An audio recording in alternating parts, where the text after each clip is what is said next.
¿Cuándo empezamos? Bueno, ahí puse para grabar, así que cuando quieras, Vero, Bueno, empezamos. bueno, un momento. Perdón. Ahí está. ¿Se escucha? Sí, sí. Sí. Bueno.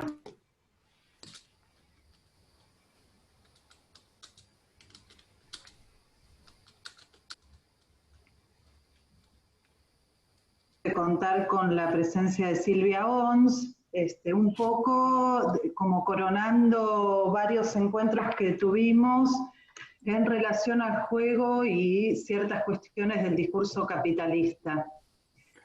En primer lugar la voy a presentar, aunque Silvia ya por su trayectoria no necesita mucha presentación, pero bueno, voy a comentarles. Es analista, miembro de la EOL, de la Asociación Mundial de Psicoanálisis, es responsable del Departamento de Psicoanálisis y Filosofía del SIGBA.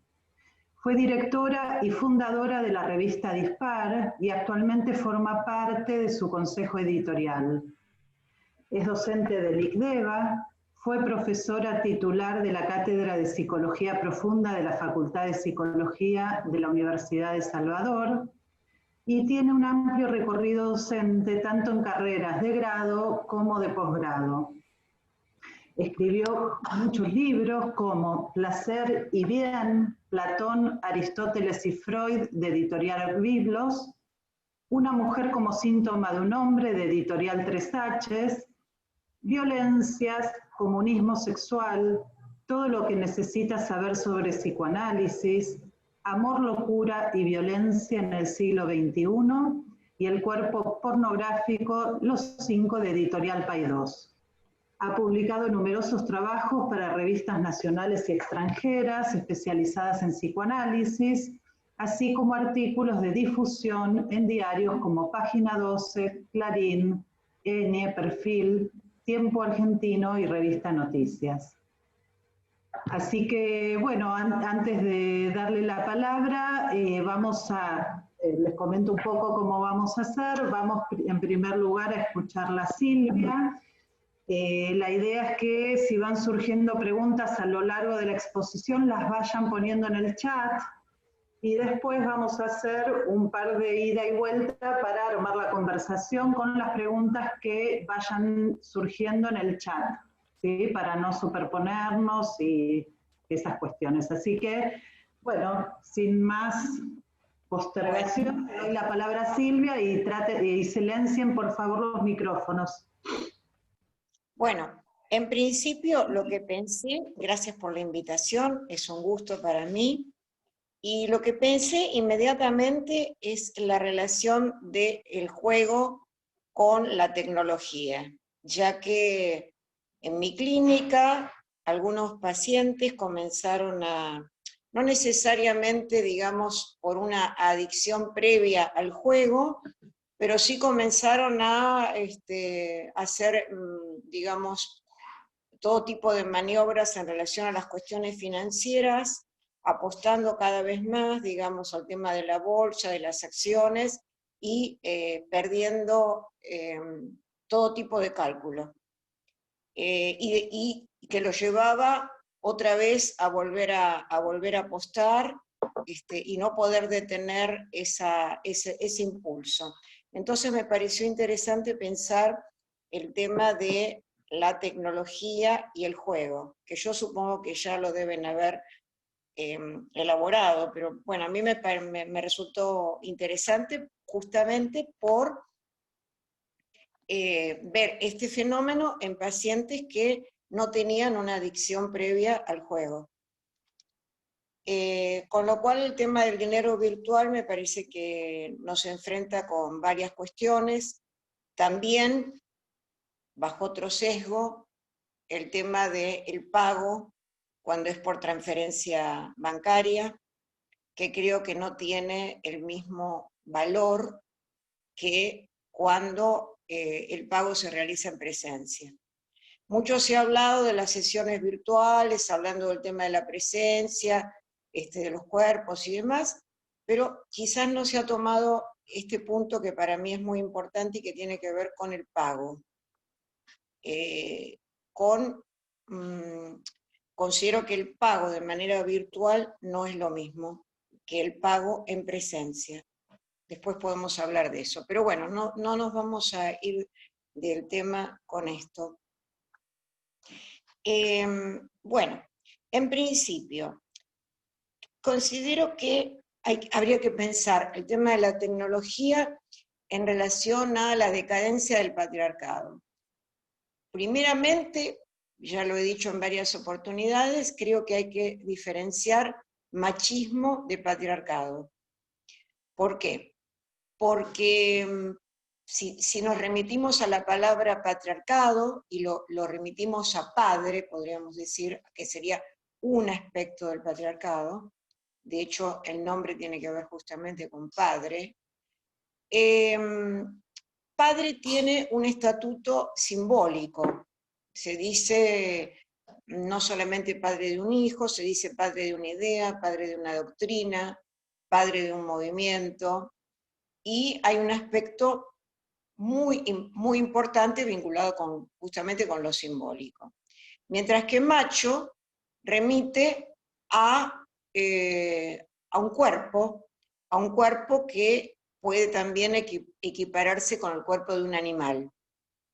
Entonces considero que muchos movimientos, yo no diría de las teóricas feministas, sino de las consecuencias de cierta corriente feminista, creo que acusan al patriarcado cuando en realidad el tema ya no es el patriarcado, sino el machismo. Y considero que el machismo es uno de los efectos de la caída del patriarcado. En la medida en que cuando un hombre quiere demostrar su fuerza por medio de la violencia, es que, o sea, los femicidios, es que ha perdido autoridad. En ese sentido, a mí me gusta mucho el libro de Koyev, que se llama ¿Qué es la autoridad?, donde dice, bueno, si yo quiero que una persona salga de esta sala y empleo la fuerza, con eso demuestro que he perdido autoridad. Es decir, la autoridad que tiene que ver con el valor de la palabra. Asistimos a un momento donde hay una caída estrepitosa del valor de la palabra. Y con eso, por supuesto, tiene que ver el discurso capitalista y la idea fundamental de Lacan, que es que la violencia se nutre del desfallecimiento de la palabra, el desfallecimiento de los discursos. Lacan consideraba ese desfallecimiento como el gran síntoma social, en la medida en que decía, solo hay un síntoma social, todo individuo es un proletario, es decir, que no posee ningún discurso con el cual hacer lazo social. Con lo cual Lacan estaba pensando que el síntoma social se vincula con la caída del discurso. Bueno, entonces, cuando ciertos movimientos plantean que hay que deconstruir el patriarcado, es un poco ridículo porque el patriarcado está desconstruido. Y justamente considero que no hay que confundir de ninguna manera el machismo, digamos. Yo en un artículo de página 12 justamente concluí ese artículo diciendo hay machismo cuando no hay padre, ¿no? Me parece que es así. Bueno, entonces, la palabra deconstrucción, me interesa ahondar en esa palabra, porque es una palabra que se usa por doquier y, por ejemplo, se escucha, y si ustedes googlean, inmediatamente aparece deconstruir el patriarcado, ¿no? Deconstruir el patriarcado. Un paciente me decía que escuchó con horror a una mujer diciendo hay que sacarle al hombre la masculinidad, ¿no? Bueno, o sea, otra vez términos bélicos, ¿no? Y creo que es importante considerar qué quiere decir deconstruir, antes de usar esa palabra indiscriminadamente, si se quiere, ¿no? Es decir, el término deconstrucción se ha levantado como bandera de movimientos que quieren disolver los conceptos adosados a las biparticiones hombre-mujer. Consignas tales como deconstruir al varón, deconstruir al patriarcado, deconstruir el género, son de uso corriente. Sin embargo, su empleo es mucho más abarcativo y alcanza lo relativo a la moral, a las costumbres, a los ideales, al lenguaje. Es interesante cómo esto llega al campo del lenguaje. Hay palabras que, la cuestión de lo políticamente correcto, hay palabras que no se tienen que utilizar, ¿no? Por ejemplo,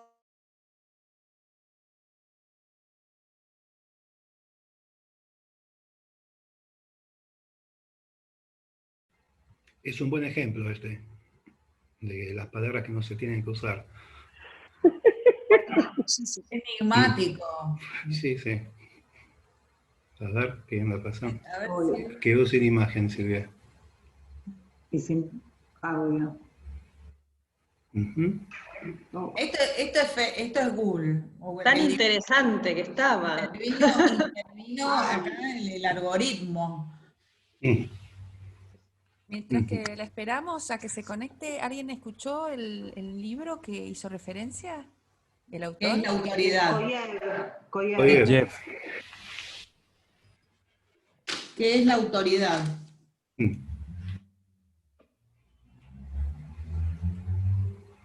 Bueno, la perdimos. ¿Qué pasó? Ah, qué bo- Hay un meme que circula por internet que dice, ¿cómo saber si tu analista te cortó la sesión a los 10 minutos por Lacaniano o por Telecentro? Pero vos avisale que no siga hablando, pobre. No, supongo que se debe haber dado No sé cuenta. si se dio cuenta. El texto este de Koyer se suele leer en contrapunto con uno de Hannah Arendt, que también habla de la caída de la autoridad. Vieron que hoy día, cuando alguien, como cayó la imagen o la figura de la autoridad, cuando alguien se plantea como autoridad, rápidamente es leído como autoritarismo, porque no está sostenido simbólicamente el lugar de la autoridad. Entonces, cuando alguien reclama el lugar de autoridad, como no está legitimado por la época, se lo lee como un exceso donde no hay algo. Digo esto mientras sigo en una dulce espera, ¿no? Así.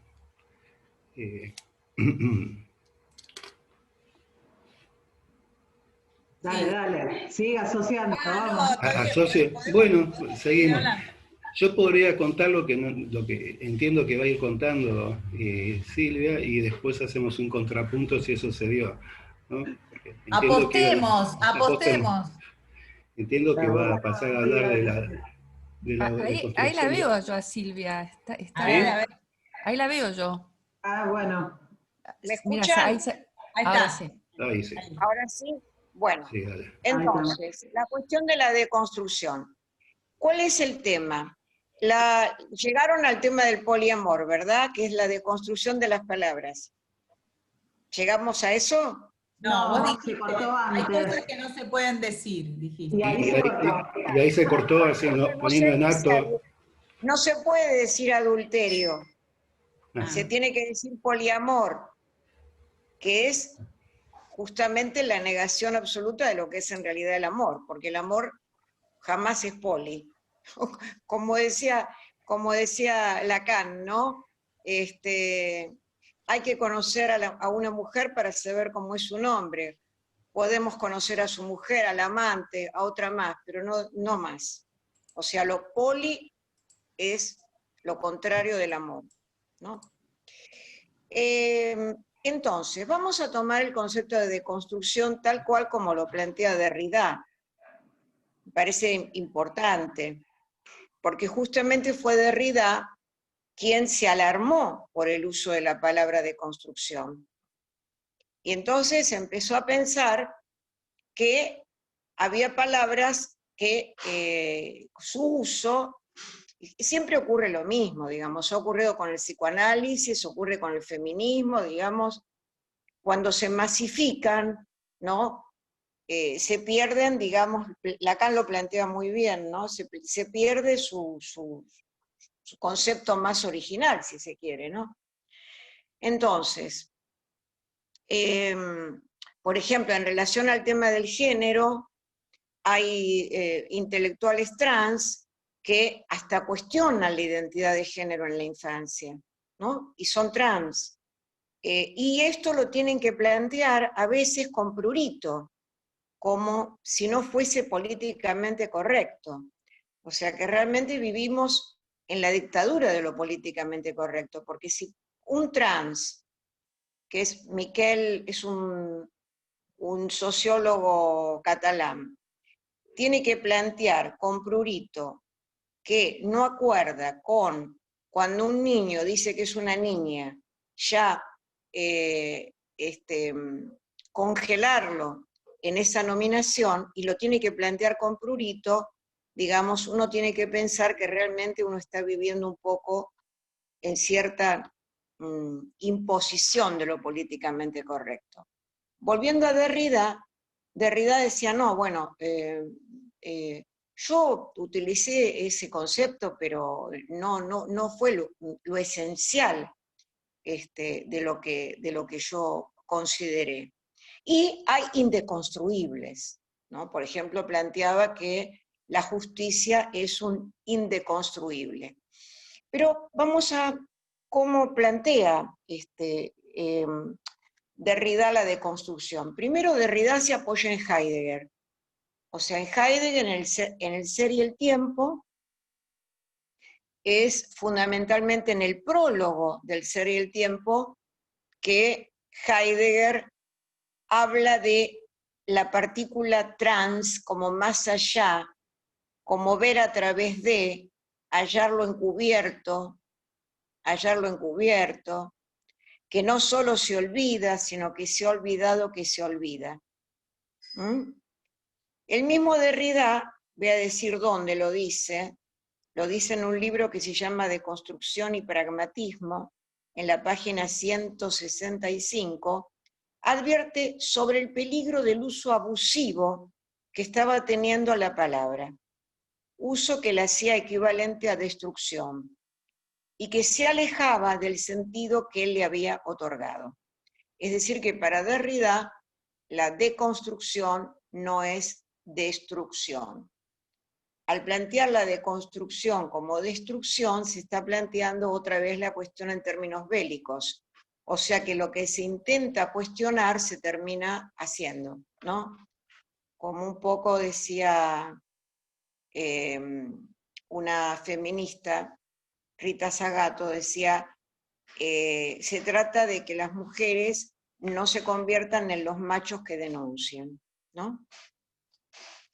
Entonces, la deconstrucción de Derrida parte de un análisis detallado de los bordes discursivos, para captar detalles invisibles hasta ese momento. Y en definitiva, conmover una estructura predefinida. Y si bien muchos detractores y críticos de esta corriente han afirmado que una de las consecuencias de esta liberación de las estructuras sería caer en un relativismo del todo vale, no es esa la idea que tiene Derrida. Entonces, por supuesto que la deconstrucción en Derrida se vincula con captar fundamentalmente cuáles son los márgenes que deja o que olvida el discurso hegemónico. En ese sentido, por supuesto que es interesante aplicarlo al patriarcado y a toda la cuestión en relación a la exclusión de las mujeres del ámbito político, fundamentalmente, que ya surge a partir de Aristóteles, ¿no? Y también en Roma podríamos decir esto. Entonces, se trataría en el discurso hegemónico captar cuáles son los márgenes que no están considerados en ese discurso. De alguna manera la deconstrucción es el análisis. O sea, analizar es deconstruir. Pero no quiere decir deconstruir, destruir, ¿no? Sino captar esos detalles no visibles, podríamos decir. Bueno, ahora bien, ¿cuál es el punto que me interesa y que entonces me parece que esto permitiría abrir un diálogo y fundamentalmente tener en cuenta, cerrar la puerta, Luna, que hay mucho ruido, fundamentalmente tener en cuenta el tema del juego y la tecnología, que creo que es el gran tema. Porque se plantea en muchos movimientos de construir el patriarcado. Ahora, lo que no se plantea es que en este momento el discurso hegemónico es el de la tecnología. Ese es el discurso hegemónico. Es decir, ¿qué afecta a ver a un puber, por ejemplo? Tengo una paciente totalmente inquieta cuando descubre que su niña de 11 años estaba usando las páginas pornográficas. A ver, ¿es eso el patriarcado? ¿Cuáles son en este momento los mecanismos de control sobre las vidas que tienen que ver con el discurso hegemónico? ¿Es el patriarcado? No, es la tecnología. Es la tecnología. La tecnología, digamos que, bueno, por supuesto yo no estoy dentro de las que combaten, porque justamente me parece algo totalmente hipócrita, ¿no? Nos servimos totalmente de eso, totalmente en este momento, fíjense. Pero creo que el punto, la pregunta básica es si podemos justamente, si es posible deconstruir el poder hegemónico que ejerce la tecnología. Primeramente, por supuesto, sobre los cuerpos. Sobre los cuerpos me parece importantísimo, por eso, digamos, yo en el libro que escribí, que se llama El cuerpo pornográfico, justamente lo que analicé en ese libro es cómo la pornografía da el modelo de un hombre-máquina. Un hombre-máquina, y me interesó particularmente por el efecto del uso de la pornografía en los adolescentes, que en lugar de facilitar la relación sexual, obstaculizaba la relación sexual, porque los adolescentes luego quieren aplicar ese modelo y ese modelo no resulta porque hay un encuentro con el deseo del otro y hay un encuentro con algo del amor, si se quiere, que impide, digamos, que no nos hace máquina, ¿no? Que no nos hace máquina.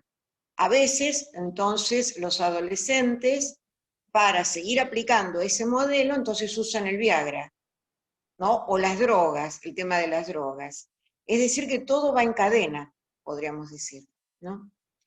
Pero también, bueno, la tecnología ejerce, digamos, yo creo que la mayor adicción en este momento, en el sentido de una adicción, podríamos decir, generalizada, es la adicción al celular. Es una adicción al celular que nos toca a todos. Nos toca a todos. Es decir, a mí también. No estoy fuera de eso.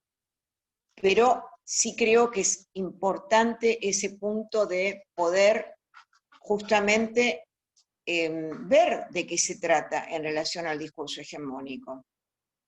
No es el patriarcado, es la tecnología.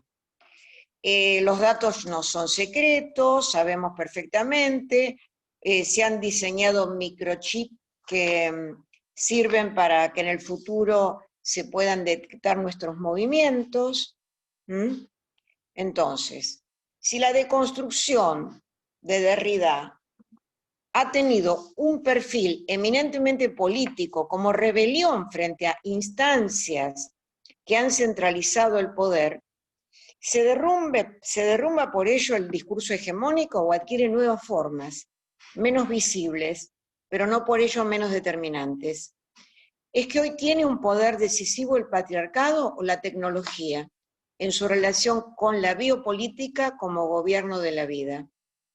¿Es acaso deconstruible la adhesión a los aparatos tecnológicos que cobran tanta supremacía en nuestra existencia?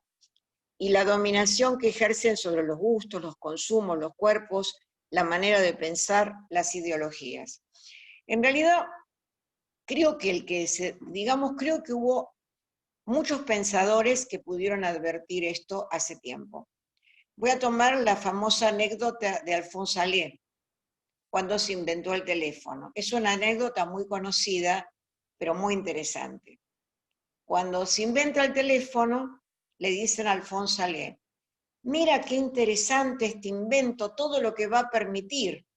Y Alphonse Allais le dice, no, por favor, yo no quiero ser un esclavo, ¿no? Es muy interesante, digamos, esta cuestión. Pero fue fundamentalmente Heidegger quien planteó, cuando se refirió al tema de la técnica, Heidegger lo que planteó es la implementación de la serenidad en el sentido de poder decir que sí y poder decir que no a la técnica, ¿no? Ahora, esto también tiene que ver con el juego. Me parece que justamente lo que ustedes están trabajando excede absolutamente la cuestión del jugador. El jugador, digamos, me parece que justamente para poder llegar a captar algo del alma del jugador, tendríamos que pensar en nosotros mismos cuando nos levantamos y agarramos el celular. Me parece que por ahí, ¿no? Nos hacen un punto jugadores, pero en el sentido de no poder desprendernos, en el sentido de esta cuestión pulsional, si se quiere, ¿no? En ese punto considero que Lacan, bueno, entonces Heidegger decía decir que sí, decir que no a la técnica, hay que ver si es posible, hay que ver si esto es posible. Yo, a ver, conozco muy pocas personas que pueden decir que no, muy pocas, realmente. Que pueden decir que sí, pero que pueden decir que no. Después hay otro detalle. Por ejemplo, en mi caso, yo con el WhatsApp, bueno, tiendo a responder rápidamente, pero antes con el correo, muchas personas me tildaron de despistada, lo cual sí soy despistada, evidentemente, pero soy bastante despistada, pero porque no estoy todo el tiempo conectada, ¿no? Pero también eso, como me decía un amigo, yo me siento muy excluido, porque no, por ejemplo, se trata de una persona que no se ha resistido a dar clases vía Zoom, ¿no? En la facultad. Ahora ya las está empezando a dar, pero primero, digamos, tenía una gran resistencia.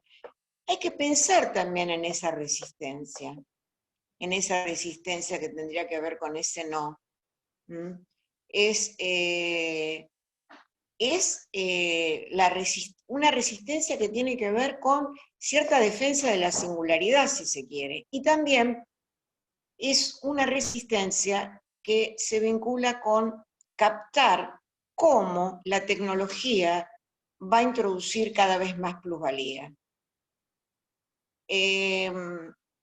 Esta persona, cuando yo no me negué nunca a dar clases por Zoom, inclusive hasta no me parece mal cuando funciona Internet, ¿no? No, yo siento como que de todas maneras me puedo conectar con la gente, pero bueno, pero él me decía en su momento, cuando empezamos a dar estas clases, me decía, sí, a vos que te gusta tanto Marx, que te gusta tanto el Capital, ¿por qué no relees esa parte del Capital?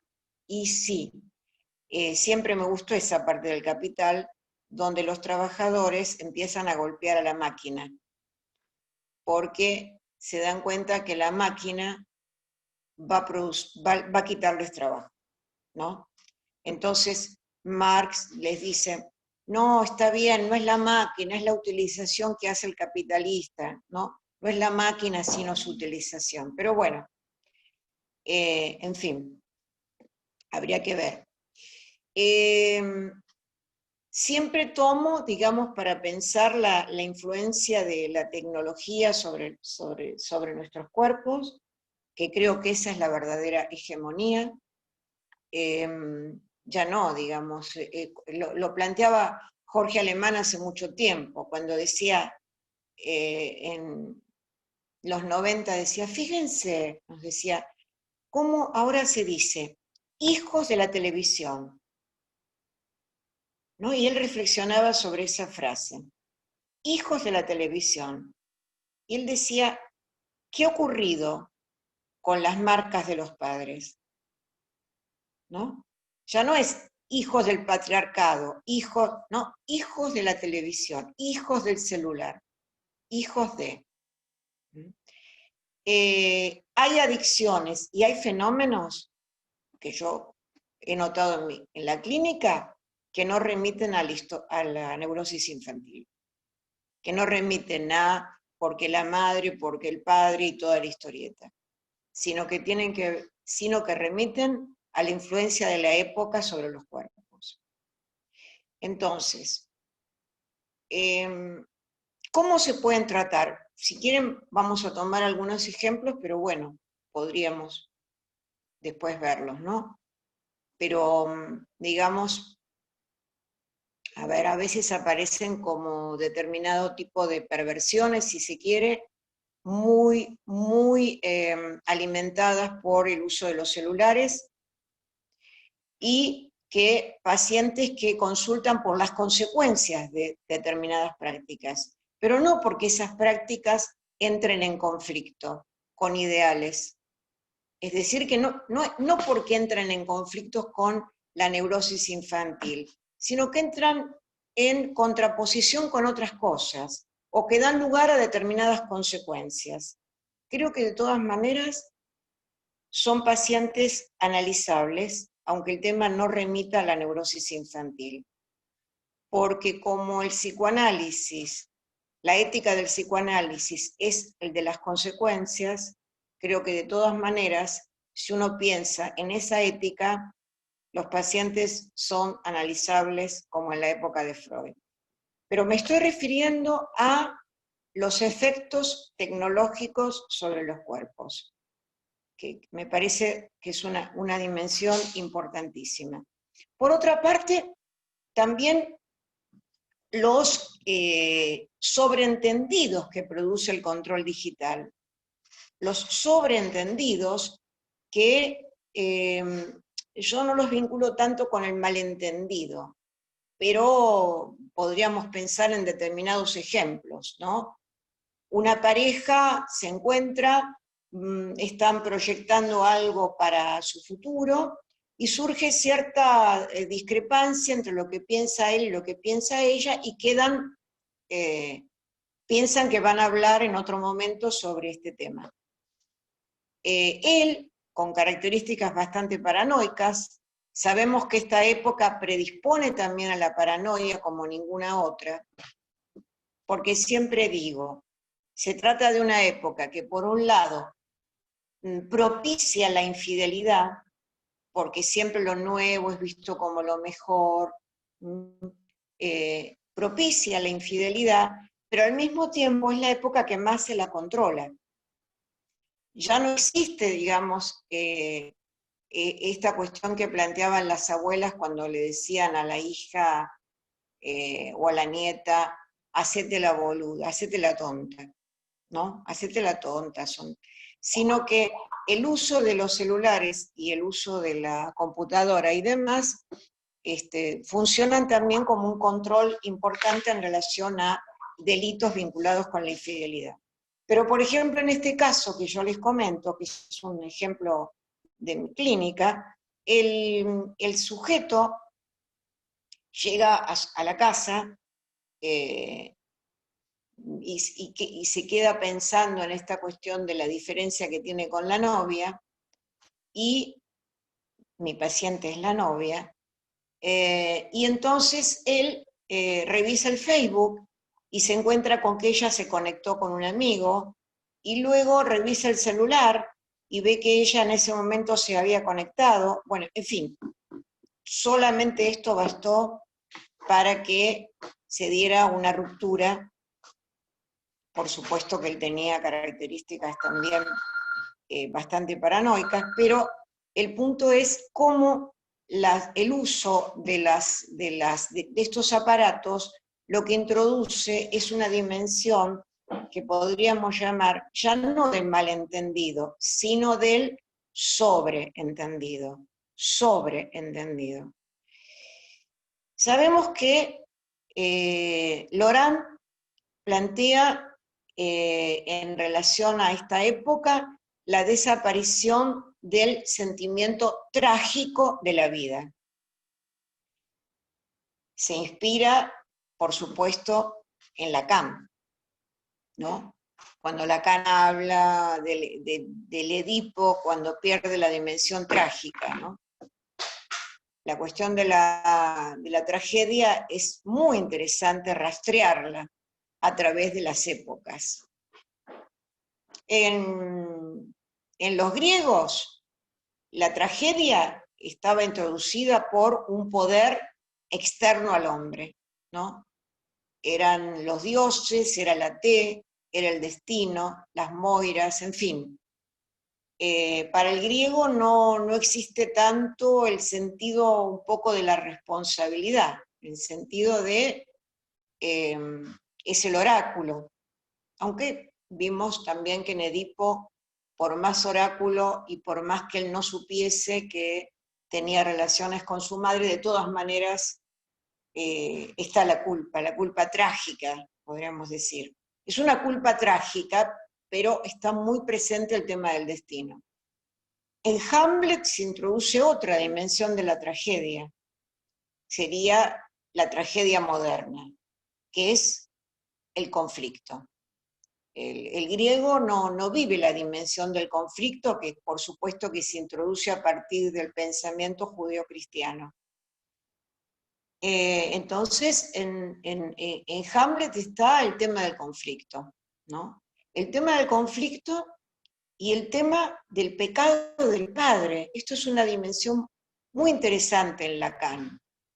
Lacan me llamó la atención, ¿no? Porque Lacan, cuando habla de Hamlet, dice que la parálisis de Hamlet se vincula con que el padre no pagó por sus pecados, ¿no? Porque había matado el padre, ¿no? Como que un padre que no paga por sus pecados. O sea, vemos, digamos, toda la cuestión de la tragedia moderna enmarcada en el Edipo, enmarcada en el conflicto, ¿no? Y Lacan, cuando nos habla de la desaparición de la dimensión trágica, ¿no? Y que incluso dice que hasta Freud introduce la dimensión de la tragedia cuando se va apagando el sentimiento trágico, que lo describe muy bien Unamuno, ¿no? En su libro El sentimiento trágico de la vida. Y Laurent, ¿qué va a decir? Que ya no es el sentimiento trágico de la vida, sino que es el sentimiento delirante de la vida. El sentimiento delirante de la vida está vinculado estrechamente con la caída del valor de la palabra. Porque cuando va cayendo el valor de la palabra, siempre se sospecha del otro. Se sospecha de lo que hay detrás de la palabra. Me lo dice porque tiene tal interés, me lo dice porque pertenece a ese movimiento político, me lo dice para ganar más dinero, me lo dice, ¿no? Bueno, en fin, esa desconfianza, por supuesto que se vincula con la problemática en relación al amor, porque lo que va a decir justamente es que el amor está vinculado con la creencia, ¿no? Cuando plantea el tema de le creo porque la amo, ¿no? En el sentido de lo que va a plantear en el seminario 23, creo que es, pero bueno, le creo porque o sea que la creencia está vinculada con la dimensión del amor. Lo que prima, creo yo, es el punto de la desconfianza, ¿no? Así que considero que es importante fundamentalmente pensar de dónde está la hegemonía, que yo creo que no es en relación al patriarcado, sino en relación a la tecnología, y para ustedes, por supuesto, los efectos en relación al juego. Me parece que ni siquiera es como el juego clásico. La virtualidad introduce una dimensión tan pulsional, que escapa a todo cálculo posible. Parece que ahí está el punto, ¿no? Bueno, podemos, ¿quieren hacer comentarios? ¿Se escuchó hasta acá? Sí, sí. Bueno, gracias Silvia. Bueno, podemos seguir si quieren, podemos seguir.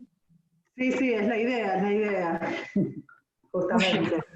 Por ahí, a partir de preguntas, podemos ir tomando, digamos, a partir de cuestiones. Sí. A ver, mientras la gente va pensando y va poniendo en el chat algunas preguntas, a ver, mis compañeros, y bueno, a ver, voy a plantear algo que me parece interesante. A ver, porque está esta cuestión de decir sí, decir no, ¿no? Que es algo que en la clínica de las adicciones en general y de la ludopatía en particular, a priori es una dificultad porque este decir no habitualmente no está, ¿no? Claro. Entonces, claro. A ver, en relación a lo que usted planteaba del poder, a mí me interesa el tema del poder oculto, ¿no? Porque, digamos, para poder revelarse, uno más o menos tiene que ubicar ante, o claramente o un poco difuso, pero tiene que ubicar ante quién se revela. Y creo que una de las dificultades quizá actuales, a ver, no las dificultades, las coyunturas actuales, tiene que ver con este pasaje que primero Lacan lo describe, el pasaje del discurso amo al universitario y exacerbado del pasaje del universitario al capitalismo, donde el amo ya no se sabe quién es, ¿no? Donde, digamos, uno puede tener un presidente, pero el verdadero poder, como decía, está en otro lado, ¿no? Lo cual dificulta decir no, me parece, en algún punto, ¿no? Casi estructuralmente, porque, digamos, el poder de los medios de comunicación y de las redes, bueno, como usted plantea, ahí hay un verdadero poder, ¿no? Digamos, poder de gestión de los cuerpos, de los pensamientos, con lo cual el decir no, a mí me cuesta ubicar cómo se puede producir, ¿no? Algo de esto. Bueno, Verónica, muy interesante, veamos, sí. Bueno, primeramente, a ver, yo lo que he notado en relación a, vamos quizás al tema de las adicciones. vamos al tema de las adicciones, ¿m? Que es tan complicado, tan complicado. Y yo creo que ya no pasa, está muy bien la cuestión, porque ya no pasa por un decir no en el sentido de una cuestión voluntarista, si bien yo creo en la voluntad, pero parece bien, no es el tema del no, sino el encuentro con un goce que compita con esa adicción. Lo he planteado las otras veces también que creo que hablé con ustedes. Creo que el enfoque económico es fundamental. Hace mucho tiempo, voy a tomar un ejemplo, ¿no? Hace mucho tiempo, una amiga cocainómana que había tenido un accidente con un novio también cocainómano, tuvo un accidente y eso le provocó un problema, digamos, importante, físico, aunque siguió consumiendo. Un día fue a ver a un médico, que el médico la miró. Ella me relató esto porque fue el momento en que ella deja la adicción, ¿no? Una cosa, ¿no? El médico era un hombre grande, o sea, y casi anciano, y la miró y solo le dijo, ¿por qué? O sea, ni siquiera ¿por qué usted es cocainómana? No se habló, no se tomó esa palabra. Y esa mirada tuvo tanta fuerza en ella que dejó la cocaína. Bueno, ¿qué quiero decir con esto? Que tiene que haber algo, digamos, en la economía libidinal, que entre en absoluta contraposición con ese tipo de goce. A veces hay pacientes adictos que dejan de consumir cuando tienen un hijo, por ejemplo. En el análisis, cuando hay algo del analista que realmente resuene. El tema de la resonancia me parece importante, pero bien usado, no es cualquier cosa. No es cualquier cosa. Entonces, voy a dar un ejemplo. Ustedes dirán, no tiene que ver con la adicción. No tiene que ver con la adicción, pero sí tiene que ver con los tiempos modernos, digamos. Yo en un momento analicé a un joven que sí tenía un problema importante con la adicción, inclusive hasta se había pensado en la posibilidad de internarlo. ¿No les conté este ejemplo la otra vez? Porque estuve dando tantas clases. Bueno. Entonces él dejó el alcohol y empezó a estudiar educación física, y bueno, la madre totalmente agradecida, bueno, porque al final el chico después se había casado con una profesora, todo color de nunca, las cosas son así, pero bueno. Entonces, cuando vuelve a verme, ya era un joven, ya más grande, vuelve y me entero que él se dedicaba, lo conté, ¿no? Lo conté. No, acá no. Bueno, él se dedicaba a dar masajes. Esto fue hace varios años, ¿no? Entonces, bueno, ¿qué hacía él? Y estaba trabajando casi como prostituto. Se había encontrado con una chica que era también, digamos, se dedicaba a la prostitución, y juntos empezaron a pensar que era una buena manera de ganar dinero. Y bueno, esa práctica a él no le había generado ningún conflicto, ningún tipo de conflicto. Bueno, ¿qué pasa? Por internet empiezan a elogiar las virtudes del pene de él, o sea, porque había como un código entre ellos, como que él podía dar masajes masturbatorios y demás, pero sin entrar en ser directamente un taxi boy. Y bueno, cuando empiezan a elogiar las virtudes del pene de él y a aconsejar que vayan otros hombres y demás, ella no soporta esto y lo deja. Y él, ¿por qué consulta? Por haber perdido ese amor. O sea, una cuestión al modo nietzscheano de causa y consecuencia. Es por esa cuestión.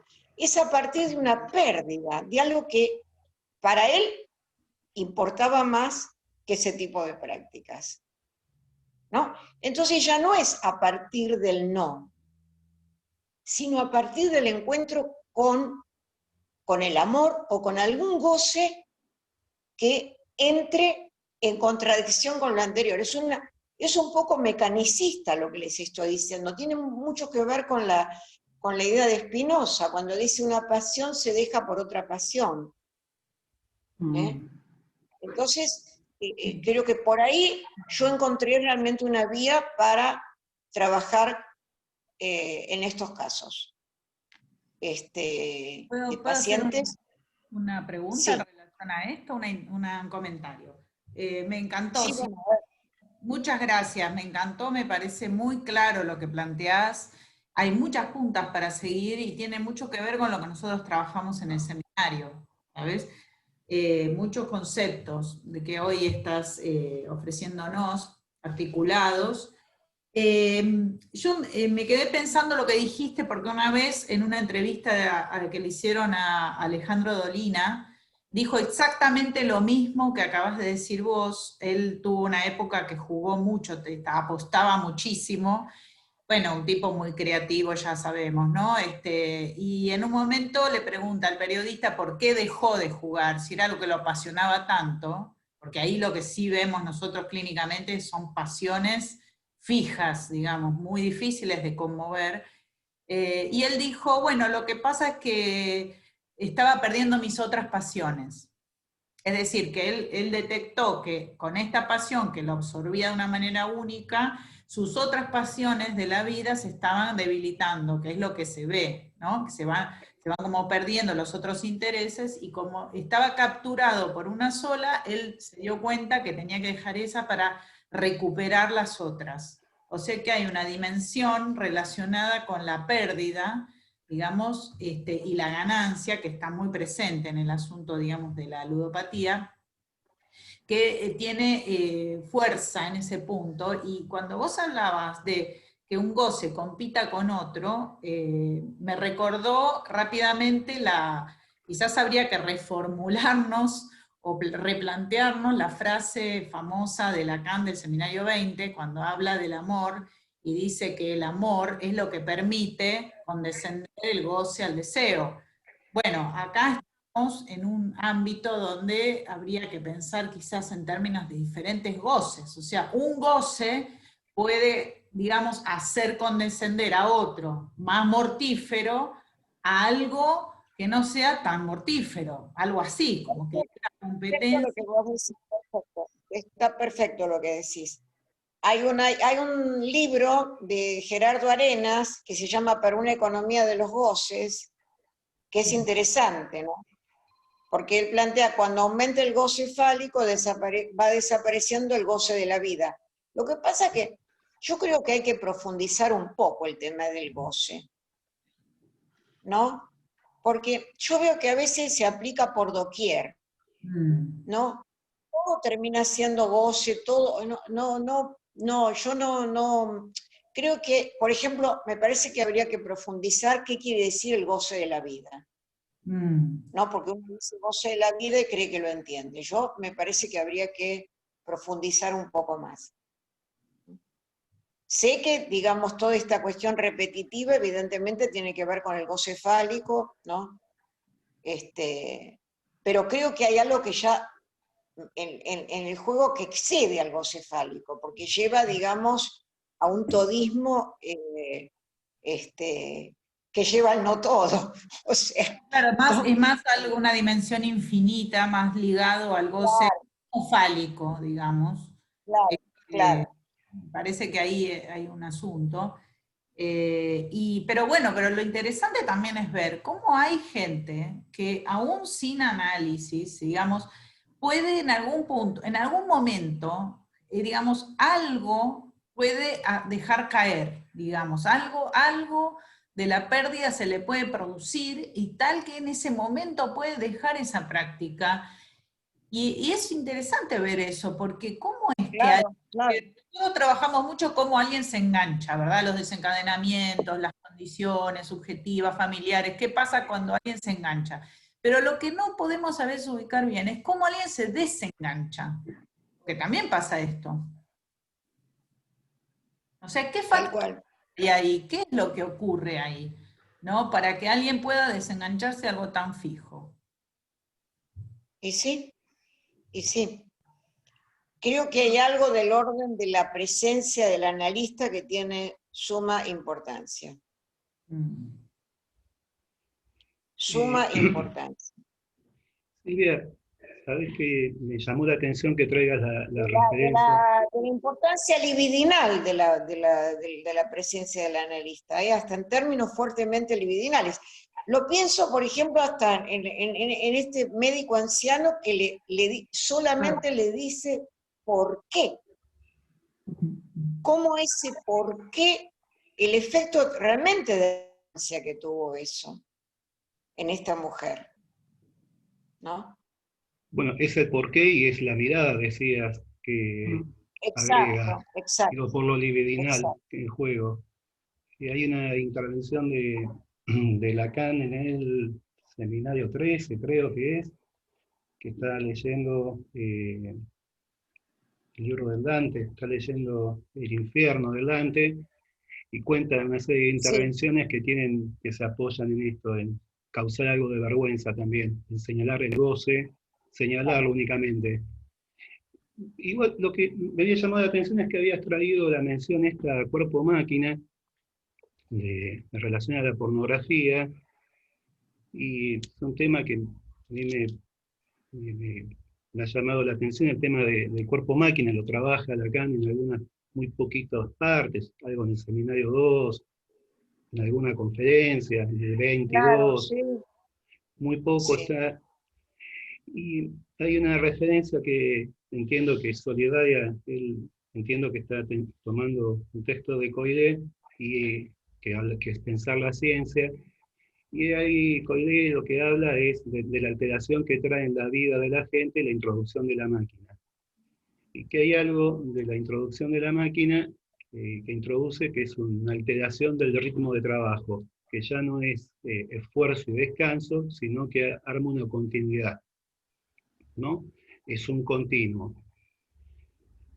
Y ahora, como estaba en relación al tema de las adicciones y algo de los juegos, hay algo que aparece en esto de los juegos, que es algo del continuo. Antes decías vos de cuál sería la referencia, si no seríamos nosotros la referencia para pensar la relación con los juegos, y esto del despertarse y la solicitación del gadget ahí del aparatito, ir a chequearlo, eso en continuo.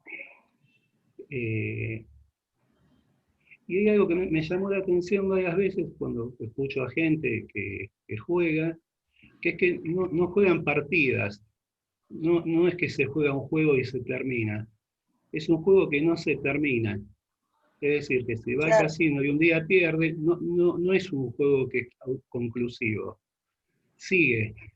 Entonces siempre claro, tiene revancha. claro, Por más que se pierda siempre, porque en la siguiente, supuestamente, claro, se relanza el claro, juego. claro. O las maquinitas creo que es Sí. interesante, ¿no? Es Mm. ya no es punto y banca. Sí, sí, así es. Iba a decir algo con respecto a esto que vos planteás. Sí, seguí, a ver, seguí. Nada, porque hay algo de, cuando vos mandaste el título, En el título que estaba la idea de control, a mí se me ocurrió que ibas a hablar algo de Deleuze, por el pasaje de las sociedades, este contrapunto que plantea Deleuze entre las sociedades disciplinarias de Foucault y las sociedades de control, donde hay algo del encierro que se rompe, ¿no? El encierro ahí también como algo limitado, y en el pasaje de las sociedades de control. A ver si iba por ese lado, si tenías alguna referencia por ese lado. ¿Sí? Está bien, está bien. Lo que ocurre es que, por ejemplo, yo tomando algo que plantea Anne inspirándose en Deleuze, ¿no es cierto? Porque Anne es un... Esperen que voy a conectarlo. Es una suerte de ladroncito, digamos, ¿no? Pero él plantea, digamos, que sería ahora ya no una sociedad de la disciplina, sino una sociedad de lo imperativo, el imperativo de gozo, como lo plantea. En realidad él está robando a Lacan la idea del imperativo de gozo. Pero yo creo que de todas maneras, son dispositivos del control de la sexualidad. A pesar de que aparezca todo lo contrario, aparece como una liberación. Es una manera de controlar la sexualidad. Es clarísimo, de controlar los cuerpos. Entonces, yo creo que sigue siendo una sociedad de otra manera, peor que la de la disciplina, porque la de la disciplina, digamos, uno puede encontrar, como decía Verónica, algo frente a lo cual rebelarse. Y ahora, digamos, eso aparece como intrínseco, ¿no? Se vive como intrínseco a la sexualidad misma, ¿no? Como si fueran, digamos, como si estuviera vinculado con una liberación, y en realidad es una forma de control.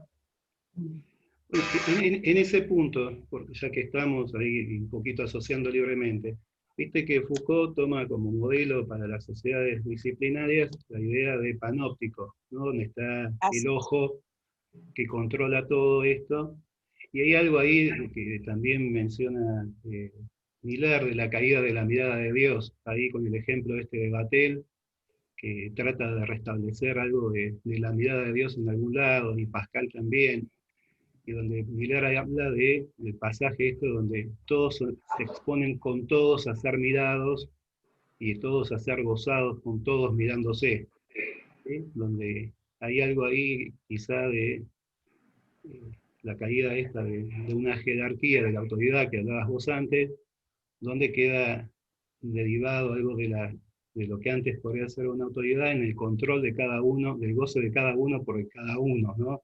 Y de la mostración de los goces. Claro, claro.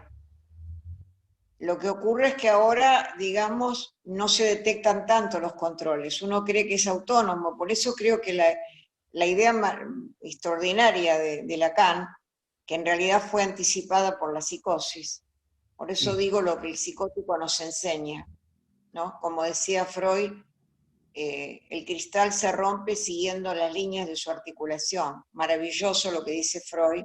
Freud es insuperable. Entonces, cuando Víctor Tauss habla de la máquina de influencia, es el psicótico el que dice, la máquina ejerce influencia sobre mi cuerpo. El psicótico percibe lo que nosotros no percibimos, ojo, Es un deconstruido. Eso es. Ah, muy bien, Claudio. Genial. Claudio, El verdadero trans. Claudio, está perfecto lo que dijiste. El psicótico deconstruye la tecnología. No, en serio, tengo una paciente que ella dice, pero ¿cómo puede ser? Yo estaba pensando en comprarme un auto, revisé y ahora aparecen toda una cantidad de ofertas. O sea, están como tomando lo que me están leyendo el pensamiento. Increíble, ¿no? Vos sabés, sí, voy a decir algo. Me acuerdo que una de las primeras clases, Benjamín, debes estar por ahí, a lo mejor querés decir algo vos sobre eso. Sí. porque Benjamín, justamente cuando hablaron Verónica y Benjamín de los juegos en red y el tema de las pantallas, una de las cosas que nos explicaban es que el éxito de los videojuegos en parte radica en que te hacen creer que vos con el joystick estás controlando el jueguito y que vos estás dirigiendo lo que está pasando en la pantalla, cuando en realidad es completamente al revés. Pero la idea del juego se basa en eso. Entonces me pareció que encaja muy bien con esto que acabas de decir. O sea, vos crees que estás dirigiendo cuando en realidad es la máquina la que te está dirigiendo vos, porque se trata de un software, y eso es lo mismo que pasa. Yo encuentro grandes similitudes entre eso y la máquina tragamonedas, donde de verdad la gente que apuesta cree, no es que sabe que no, pero cree que puede dirigir lo que está pasando ahí. Entonces hacen cosas como mágicamente, como para cree que puede adivinar el resultado. Es así. Ujú. Bueno, y Lacan lo que va a decir es que no es el sujeto, ¿no?, el que se dirige al objeto, sino el objeto cómo va determinando al sujeto, ¿no? Esa es una idea fundamental. Yo creo que tanto el psicótico como los prejuicios precientíficos advertían esto, o los, entre comillas, pueblos primitivos que no querían ser fotografiados porque sentían que la máquina les iba a arrebatar el alma. Ahora, ¿saben qué creo? Yo creo que además, viendo el desarrollo infantil, uno puede captar muchas cosas que se van perdiendo, ¿no? Claro, yo soy fanática de mis nietas, creo que eso también. Entonces, observo mucho. Pero, por ejemplo, mi nieta, la que está acá, yo una vez la llevé al zoológico, y en el zoológico, cuando uno entra al zoológico, están los, quieren sacar la foto. Y me acuerdo que ella estaba desesperada porque no quería de ninguna manera. Entonces, ven ahí que hay como una captación, ¿no?, de la máquina, ¿no?, sobre el cuerpo, y esa resistencia. Otra cosa que también trabajé es el tema del pudor. El tema del pudor, que me parece tan importante. Y diferencié inclusive el pudor de la vergüenza. Porque está bien, Claudio, lo que dijiste. Sería la pérdida de la vergüenza, pero aún más la pérdida del pudor. La pérdida del pudor. Y el pudor es, yo no sé, es un afecto, si es un dique, lo llamaría Freud, anterior a la vergüenza. Y surge en el niño muy tempranamente, como si el pudor resguardase una intimidad. Yo lo observo, por ejemplo, en mi nietita más chiquita, ¿no? Entre los 8 y los 10 meses, ante la llegada de alguien que la mira mucho, ahora ya es más grande, ¿no? Entonces dicen, ¡ay, qué linda nena! Que no. El niño retira el rostro hacia sí y se sonroja. O sea que experimenta esa mirada como invasiva, ¿no? Y quiere preservarse. Y bueno, vivimos en un momento en donde hay un atentado al pudor, por supuesto, y quizás sí, la intervención de Lacan en relación a producir vergüenza, eso es interesante, ¿no? Es interesante. Pero yo lo veo más por el lado de un interés que como decían antes, que a veces se da en la vida misma, que entre en contraposición con lo otro. Si no, no hay manera. En la práctica con adictos se ve claramente. No sé ustedes cómo lo piensan. En el caso Ya no de... va en la práctica con adictos ya no va. Yo estuve mucho tiempo dirigiendo ahí el TIA, mucho tiempo. Y nosotros, mucho tiempo, un tiempo. Después no, pero teníamos toda una idea que no creo que se compruebe, que es insuficiente. Que transformar el síntoma en un síntoma analítico. Sí, bueno, sí, pero el adicto puede transformar el síntoma ese en un síntoma analítico y hablar de su historia y todo lo demás y seguir con la adicción. Sí, exacto. Exacto. Vos sabés que una de las cosas que yo encuentro, yo atiendo muchos jugadores y la verdad que son muchas terrible. muchas Ay, diferencias que se ven entre los distintos jugadores, hay muchas diferencias. Pero una cosa que me llama la atención es que lo que predomina como afecto no es tanto la culpa, que uno podría decir, bueno, la culpa con los desastres que hace, digamos, realmente algunos se sienten muy culpables, pero a otros no. Pero sí, en muchos casos, lo que es como la clave del asunto es la vergüenza. Es decir, que hay, porque aparte son prácticas que muchas veces se esconden, digamos, donde aparece toda una cuestión con el escenario, digamos, que se mantiene el escenario, digamos, como si fuera un escenario paralelo cuando van a jugar, por ejemplo, ¿no? También cuando están jugando desde el celular. Hay una cosa con el esconder, ¿no? Pero es un esconder como si hubiera algo de la vergüenza que está ahí presente y cuando se descubre es muy fuerte, no solamente por las deudas, sino por la vergüenza que produce en la persona y también en la familia. Es decir, que hay algo que no lo veo tan parecido a otros consumos, por decirlo así. Mirá vos. Sí, ¿no? sí. Sí. Y que me parece que debe tener algo que ver con esto que hablamos de la mirada, del otro, digamos, Puede ser. Lo que pasa es que el jugador compromete a todos. A la familia. Sí, a la familia. Sí, sí. Hay algo que, hay algunas diferencias con otras adicciones, pero esta cuestión del pudor y la vergüenza me parece que medio como, ahora claramente desde hace muchos años hay una proliferación espantosa del tema del juego. O sea, no es una cosa menor, está recontra estudiado que, bueno, que las empresas de juego ganan fortunas, o sea, es una cosa que explotó, y más ahora con la virtual y con la tecnología, mucho más. Entonces hay como una cosa impúdica, por decirlo así, de la oferta.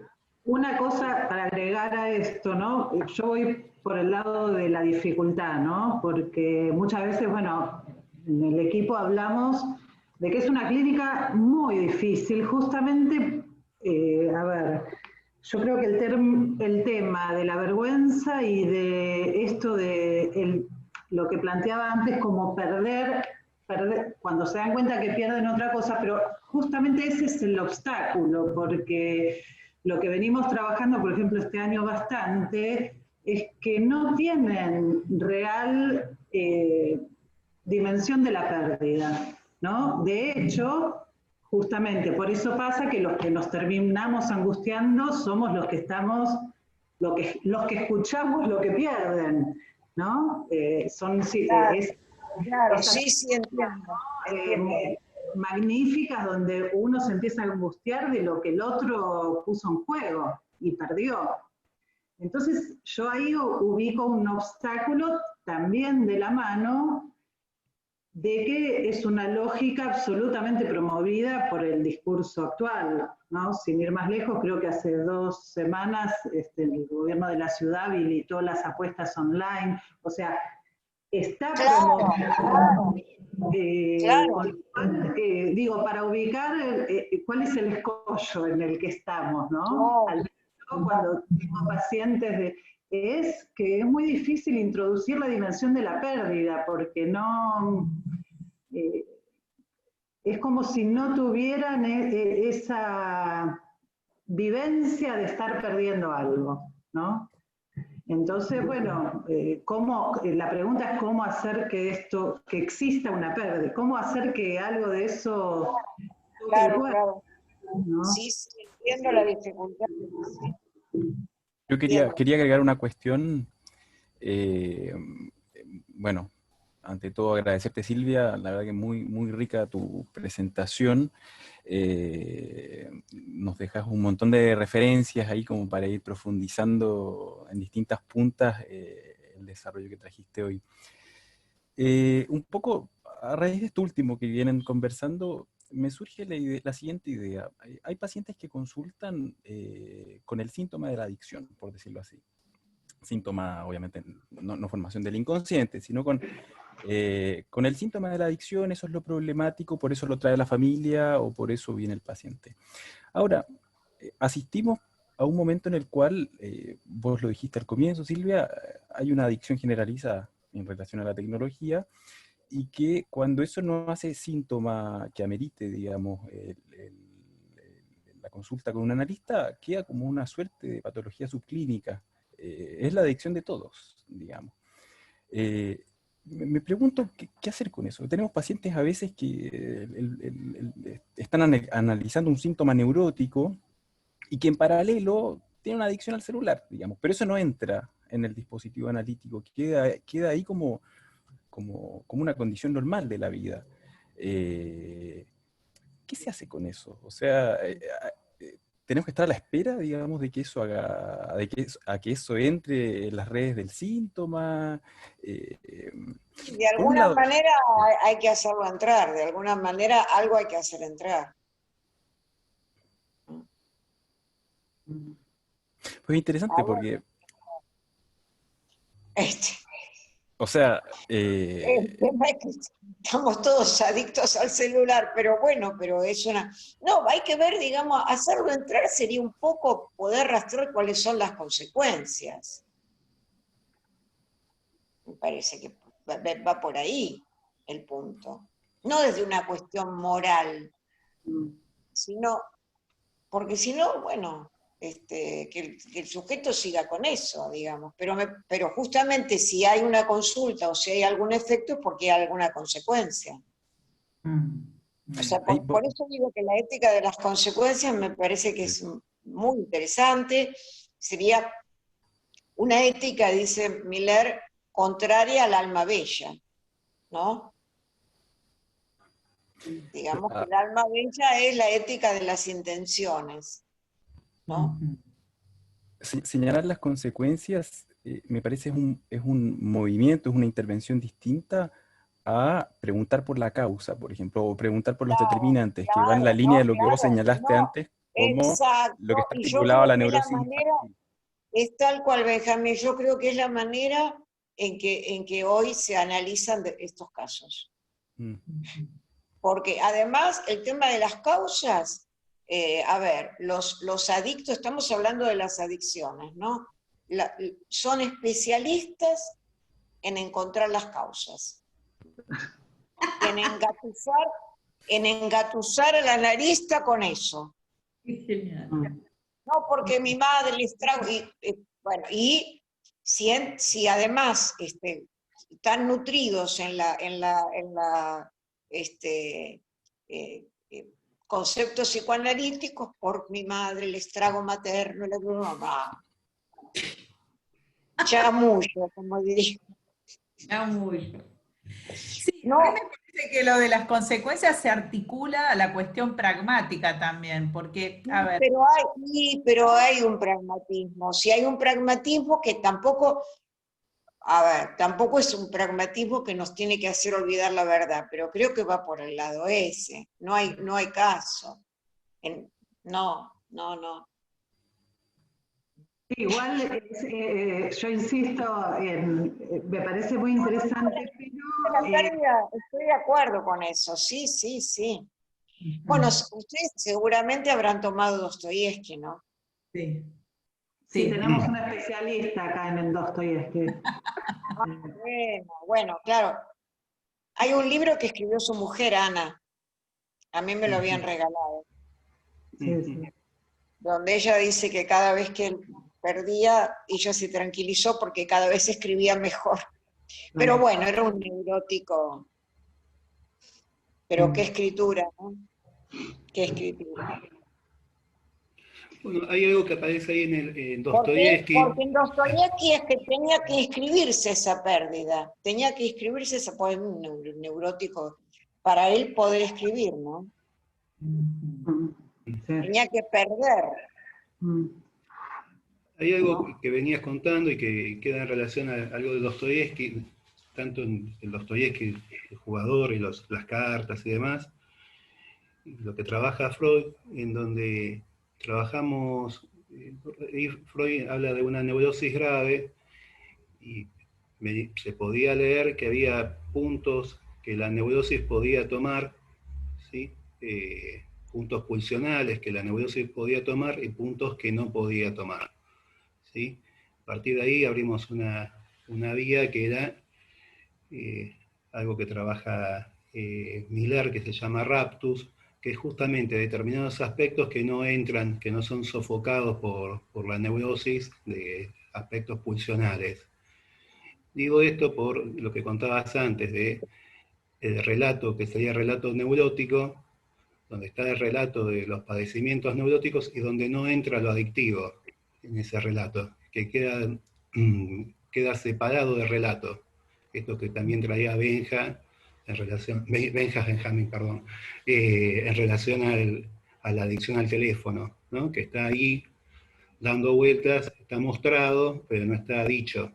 Acá recién había una intervención de ni siquiera, que no está nombrado. Sí, sí, sí. También, si uno toma Dostoyevsky, me parece que ahí se inscribe el tema del juego en el punto del nihilismo. El nihilismo en Dostoyevsky es el nihilismo ruso. Es muy interesante, ¿no? Ustedes saben que Nietzsche tomó de Dostoyevsky, del nihilismo ruso, toda la idea del Dios ha muerto. ¿No? Estoy escuchando el... ¿Me escuchan? Sí, sí, sí. ¿Querés contar algo del nihilismo ruso, Silvia? Bueno, es el desencanto cuando se pierden los fundamentos. Es decir, los personajes nihilistas que aparecen fundamentalmente en la obra Los endemoniados. Ese, digamos, podríamos decir algo del orden del vacío existencial. Hay que rastrear también el punto del nihilismo, ¿no? Del nihilismo cuando caen los ideales. ¿Qué es lo que hay? El juego. ¿Qué es lo que hay? La adicción. Parece que eso es importante. Es un tema importante. Bueno, eso ha sido también muy trabajado cuando se habló del tema de las adicciones, cuando van desapareciendo los rituales familiares. Por ejemplo, hay un autor muy bueno sobre esto, ¿no? La anorexia cuando desaparece la mesa familiar. Recalcati. Los hábitos, las costumbres, ¿no? La desaparición de las costumbres, eso es muy importante. Porque las costumbres tienen que ver con la ética. La ética no es solamente una moral exterior al hombre, tiene que ver la pérdida de la eticidad de las costumbres. Y entonces los hábitos que ya no están vinculados con esas costumbres. Sí, en ese sentido pensaba quizá, ¿no?, el tema de la ya no incidencia de las tradiciones, en el sentido de una generación a otra, sino la incidencia de los pares, ¿no?, que en esto tecnológico es de todos los días. Por ejemplo, la incidencia que tienen los youtubers, los streamers, Perfecto, perfecto. ¿no? Que son entre pares. Eso da para un trabajo, tal cual. Esa horizontalidad da perfecto, porque esa es la desaparición de la excepción. Esa es la desaparición del padre. Esa es la desaparición del padre. Por eso, ¿qué patriarcado? Claro. Es vitalización. El Es decir, movimiento es es el de lugar contagio. hegemónico, el lugar hegemónico que tiene esto que planteaba Verónica. Eso da para un trabajo. Sí. Bueno, Entre ahora padres y la chica, la púbera a que me referí, que es la hija de una paciente, bueno, justamente había ido a la casa de una amiga y ahí le habían puesto la palabra, ¿no? Una palabra, culo, y ahí aparecía todo, una cuestión pornográfica, pero me contó la madre que era de terror. Sí, Entonces, lo interesante también es ir viendo cómo se van organizando esas nuevas subjetividades, porque sí, ¿no? Aparece, ¿cómo es eso? O sea, ¿cómo se las arreglan los pibes, los cuerpos, para armar, ¿no? Una subjetividad sin esa referencia al padre? Digamos, ahí hay algo que me parece sumamente interesante, porque no necesariamente la Javi, referencia, la referencia es al síntoma, pero no me gusta tampoco, a veces parece una fórmula un poco vacía, ¿no?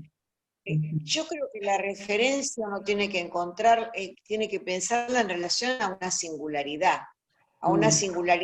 que no está, el punto en que una persona en un punto es única.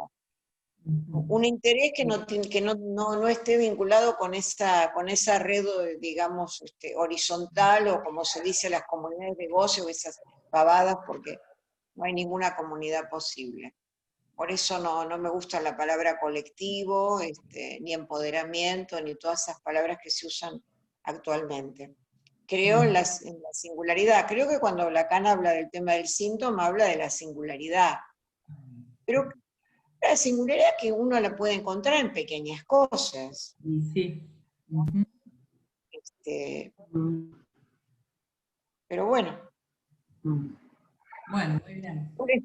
Les confieso, por eso me vine acá al country con mi nieta, para ver si podía sacarla del celular un poco, que ande en bicicleta y esas cosas, o leerle algunas cosas.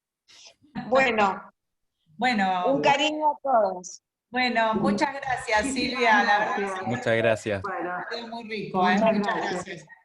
Un cariño. Gracias. Gracias. Hasta luego. Adiós. Gracias. Gracias. Hasta pronto. Adiós a todos.